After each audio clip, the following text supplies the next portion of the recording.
Welcome back. नमस्कार दोस्तों, एक बार फिर से आप सभी का स्वागत है हिंदी साहित्य में। आइए देखते हैं 27 अगस्त 2024 के सेकेंड शिफ्ट का एक्सपेक्टेड कट ऑफ कितना जा सकता है ऑफिशियल आंसर की के बाद। इससे पहले हमने देखा था, पहले शिफ्ट का देख लिया है। देखिए, 2 शिफ्ट में परीक्षा हुआ है तो नॉर्मलाइजेशन होगा और आपका जो रिजल्ट है परसेंटाइल में आएगा, यह हम लोग जानते हैं। और जाहिर सी बात है, 2 शिफ्ट में परीक्षा हुआ है तो दोनों के पेपर के लेवल में अंतर होगा। अंतर मतलब बहुत ज़्यादा नहीं, 1-2 क्वेश्चन का बस। कोई कितना भी बनाए, 1-2 क्वेश्चन का अंतर रहेगा ही। ठीक है, तो ऐसा माना जा रहा है विशेषज्ञों के द्वारा और अनुभव के आधार पर कि पहले शिफ्ट का पेपर थोड़ा सा कठिन था। थोड़ा सा मतलब 1-2 क्वेश्चन का, तो उन्हें नॉर्मलाइजेशन में 1-2 क्वेश्चन उनका बढ़ेगा और सेकेंड शिफ्ट वालों का जितना है उतना ही रहेगा। ठीक है, जैसे मान लीजिए पहले शिफ्ट वाले 80 पाए हैं और दूसरे शिफ्ट वाले 82 पाए हैं, तो इनका 2 नंबर बढ़ा के, 2 क्वेश्चन बढ़ा के आपका 82 कर दिया जाएगा। तो चैनल को सब्सक्राइब जरूर कीजिए, लाइक और शेयर भी करते रहिए। आइए देखते हैं, इस बार आप जानते हैं कि पीएचडी, नेट और जेआरएफ 3 कैटेगरी में आपका रिजल्ट आएगा, वो भी परसेंटाइल में आएगा। परसेंटाइल में आने का कारण भी हमने बता दिया है, क्योंकि परीक्षा 2 शिफ्ट में हुई है। एक शिफ्ट में होता तो आपका नंबर सीधे पता चलता, इसलिए आपको आंसर की मिलाना जरूरी है। आंसर की आप मिलाएंगे तभी तो आपको पता चल पाएगा कि आपका कितना था। ठीक, और पीएचडी का सबसे कम कट ऑफ रहेगा, फिर नेट का, फिर जेआरएफ का। कुछ बच्चे पूछते हैं, उसको भी फटाफट बता देते हैं कि कुछ पूछ रहे हैं कि सर पीएचडी हो जाएगा तो क्या होगा, नेट क्वालिफाई होगा तो क्या होगा, जेआरएफ हो जाएगा तो क्या होगा। तो देखिए, इस परीक्षा का नाम क्या है, यूजीसी नेट परीक्षा 2024। ठीक है, पीएचडी इस बार नया कैटेगरी जोड़ा है, जिसमें कि आप क्वालिफाई करने के बाद पीएचडी जो इंट्रेंस होता है अलग अलग यूनिवर्सिटी में, यदि वह लेती है तो ठीक है, नहीं तो आपको इसके थ्रू, अब तो यही कहा गया है कि इसके थ्रू ही आप वहाँ पे जाएंगे, यानी पीएचडी के लिए एलिजिबल हो जाएंगे। जो भी आप पीएचडी करना चाहते हैं तो यह क्वालिफाई कर लिए, तो इसके स्कोर के आधार पे आप वहाँ पे जाके इंटरव्यू देंगे और पीएचडी के लिए अप्लाई कर देंगे। जो फीस होगा आपको देना होगा। नेट क्या है, नेट के आधार पे भी आपको पीएचडी में एडमिशन मिलेगा। नेट थोड़ा सा इसके ऊपर का टॉप है, तो नेट वालों को थोड़ा पीएचडी से वरीयता दी जाएगी। नेट के थोड़ा सा वरीयता इसलिए दी जाएगी क्योंकि इनका स्कोर ज़्यादा रहेगा पीएचडी से, और ये भी आपका पीएचडी में एडमिशन लेने के लिए ले सकते हैं। और क्या हो जाएंगे, ये असिस्टेंट प्रोफेसर के लिए एलिजिबल हो जाएंगे। जो भी असिस्टेंट प्रोफेसर की वैकेंसी आएगी किसी भी स्टेट में, उसका फॉर्म भरने के लिए एलिजिबल हो जाएंगे। जेआरएफ क्या है, जेआरएफ सबसे ऊपर है, वहीं नेट ही है। मतलब जेआरएफ के थ्रू क्या दिया जाता है, जूनियर रिसर्च फेलोशिप। आप इसके अंदर आ जाते हैं, टॉप के 6% लोगों को नेट किया जाता है और उसमें से 1% लोगों को जेआरएफ दिया जाता है, लगभग वहीं 1-2%। तो जेआरएफ दिया जाता है। जेआरएफ यानी कि वह भी आपका, जब जेआरएफ उन्हीं लोगों को मिलेगा जिन्होंने पीएचडी में एडमिशन लिया है। आप एडमिशन ले लेते हैं तो फिर आपको स्कॉलरशिप मिलेगी, वहीं लगभग 40,000 के आसपास मिलती है मंथली। सरकार पहले 35 के आसपास थी, अब 40 के आसपास है। तो यह छोटी मोटी जानकारी रही। आइए देखते हैं कट ऑफ क्या है। बाकी आप अपने सवाल कमेंट के माध्यम से पूछ सकते हैं और टेलीग्राम से जुड़कर वहाँ पे भी पूछ सकते हैं।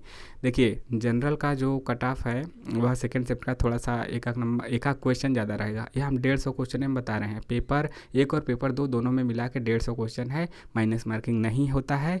और 150 क्वेश्चन में कितना पाने पे आपका सही हो जाएगा। देखिए, जनरल का पीएचडी जो है 77 क्वेश्चन पे हो जाएगा, नेट 84 पे और जेआरएफ 94 पे हो जाएगा। और यह मैक्सिमम बताया जा रहा है। मैक्सिमम मतलब इससे ज़्यादा जाने की उम्मीद नहीं है, इससे जाने की उम्मीद नहीं है। या तो इतना रहेगा या तो इससे 1-2 क्वेश्चन कम ही रहेगा। ईडब्ल्यूएस का कितना रहेगा, पीएचडी का 73 क्वेश्चन पे, नेट 82 क्वेश्चन पे और जेआरएफ 92 क्वेश्चन पे। वहीं ओबीसी की बात की जाए तो पीएचडी 71 क्वेश्चन पे, नेट 80 क्वेश्चन पे मान सकते हैं, 80-81 पे, और जो जेआरएफ है आपका 90 क्वेश्चन पे, जेआरएफ 90 क्वेश्चन पे। एससी का कितना है, एससी का जो पीएचडी का कट ऑफ है 65 है, पीएचडी का 65 है और नेट का 75, वहीं जेआरएफ का 85 है। एसटी की बात करें तो 61, यानी इसको 60 भी मान सकते हैं, तो 61 हम मान के चल रहे हैं। 61 पे पीएचडी, 71 पे नेट की कट ऑफ लगेगी और वहीं पे आपका 80 के आसपास इनका जेआरएफ हो जाएगा। 80-81 मान के चल सकते हैं। तो मैक्सिमम में बताया जा रहा है, इससे ऊपर जाने की उम्मीद नहीं है। और मान लीजिए एक क्वेश्चन चला भी गया तो ये आप नहीं कहिएगा कि अरे सर आप बताए थे चला गया, तो मतलब आप कोई भगवान तो है नहीं। तो इस प्रकार से जो पिछले परीक्षाओं में 2023 हो, 2022 हो, जो कट ऑफ बताए गए थे लगभग उसी के आसपास रहे थे। इसीलिए हम लोग को इतना थोड़ा सा कॉन्फिडेंस रहता है कि इसी के आसपास रहेगा। और आप जानते हैं जबकि भविष्य के गर्त में क्या है कोई नहीं जानता, फिर भी अनुमान लगातार सही होता आया है। और पेपर की डिफ़िकल्टी लेवल और परीक्षा में बैठने वाले बच्चों के आधार पे और लोगों के द्वारा जो पोल कराया जाता है आपका कितना रहा आंसर की के बाद, तो उस आधार पे यह एक एग्जैक्ट डाटा बताने की कोशिश की जाती है। अब तक तो सही ही रहा है और इस बार भी आपका बिल्कुल मान के चलिए, विश्वास कीजिए कि इसी के आसपास रहेगा, ठीक है। और एक चीज़ और, आंसर की ज़रूर मिला लीजिएगा, मतलब मिला लिए होंगे आप, जो नहीं मिलाए हैं वह अब भी मिला सकते हैं। आंसर की के नाम से वीडियो है, आंसर की, वहाँ पे 14-15 मिनट का है, वहाँ पे भी जाके देख सकते हैं। या फिर आप डाउनलोड अपना पेपर किए होंगे तब भी ठीक, नहीं किए होंगे तब भी ठीक, मिला सकते हैं। और जो सोचेंगे कि नहीं हम नहीं मिलाएंगे, सीधा रिजल्ट देखेंगे और तो वह रिजल्ट में भी अपना नंबर नहीं पता कर पाएंगे, क्योंकि स्कोर परसेंटाइल में आएगा, परसेंटाइल में नहीं पता चलेगा कि आपका कितना नंबर है। बस उसमें दे देगा 88.99 परसेंटाइल और दे देगा कि कट ऑफ बना 89.99 परसेंटाइल, क्या पता चलेगा कितना आपका नंबर आया, ठीक है। बस पेपर 1 पेपर 2 अलग अलग परसेंटाइल दे देगा और वहीं पे आप चूक जाएंगे। तो जो पहली बार देने जा रहे हैं या फिर पहली बार दिए उनको तो पता ही होगा कि 150 नंबर का 150 नंबर नहीं 150 क्वेश्चन है और 300 नंबर है। और जो हम कटाव बताए हैं पहले वीडियो और उससे पहले की वीडियो में भी, तो हम वह क्वेश्चन के आधार पे बनाए हैं। तो आपको कैसा लगा ज़रूर बताइए। और आज थोड़ी सी ज़्यादा बातें हो गई, फिर भी बातें जो हुई हैं और हम सबके लाभकारी के लिए है, लाभ के लिए ही है। तो मिलते हैं नेक्स्ट वीडियो में। जय हिंद जय भारत। आपके जो भी सवाल हैं वह कमेंट माध्यम से कीजिए और क्या, जो आपके स्कोर बन रहे हैं उसको भी कमेंट के माध्यम से कीजिए। और जो आपका कैटेगरी है, स्कोर है, शिफ्ट है, स्कोर मतलब क्वेश्चन में ही बताइएगा 150 में कितना क्वेश्चन सही हो रहा है। एक चीज़ और, हाँ एक चीज़ तो भूल ही जा रहे हैं, बहुत से बच्चों का ड्रॉप क्वेश्चन पे प्रश्न है कि सर जो ड्रॉप क्वेश्चन है, जो 3 ड्रॉप क्वेश्चन आपका दूसरी शिफ्ट में है, पहली शिफ्ट में तो कोई भी ड्रॉप क्वेश्चन नहीं है, कोई भी क्वेश्चन ड्रॉप क्वेश्चन नहीं है। जो ड्रॉप क्वेश्चन है उसका नंबर किसको मिलेगा, उसका नंबर सबको मिलेगा, ठीक है। 3 ड्रॉप क्वेश्चन है तो उसको भी आप अपने क्वेश्चन जो एग्जैक्ट आप मिलाए हैं वह ड्रॉप क्वेश्चन उसमें और जोड़ लीजिएगा, ड्रॉप क्वेश्चन का नंबर सबको मिलेगा। और जो चैलेंज वाला है, चैलेंज वाला देखिए, चैलेंज होगा यदि ऑप्शन में कोई दिया है, बहुत से एक आध क्वेश्चन ऐसे है ना कि वह उसका सही आंसर ऑप्शन में मिल ही नहीं रहा है, जो जैसे कि क्रम से लगाने वाला है CEDAB, तो ऐसा कोई दिया ही नहीं है। तो ऐसे आधार इसमें क्या होगा कि उसको भी फुल मार्क्स दिया जाएगा, यानी वह भी ड्रॉप कर लिया जाएगा, तो उस पर भी सबको नंबर मिलेगा। और जो क्वेश्चन में आंसर जैसे 1908 वाला 1909 होगा, आचार्य रामचंद्र शुक्ल कविता क्या है वाला जो प्रकाशित हुआ था किस पत्रिका में, तो उसमें क्या होगा कि वह ऑप्शन चेंज होगा। तो जो ऐसे क्वेश्चन ऑप्शन चेंज हो गए और जो सही लगाया होगा, चेंज होने के बाद जो ऑप्शन लगाया होगा सही वाला, तो उसको नंबर मिल जाएगा।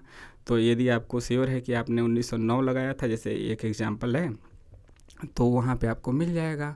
तो यही होता है ड्रॉप वाला और इसमें वाला। सेकेंड शिफ्ट में आपका ड्रॉप और चैलेंज वाला क्वेश्चन ज़्यादा हैं। यदि 3 ड्रॉप हैं तो वहीं पे आपके 2 से 3 चैलेंजिंग क्वेश्चन वाले भी हैं।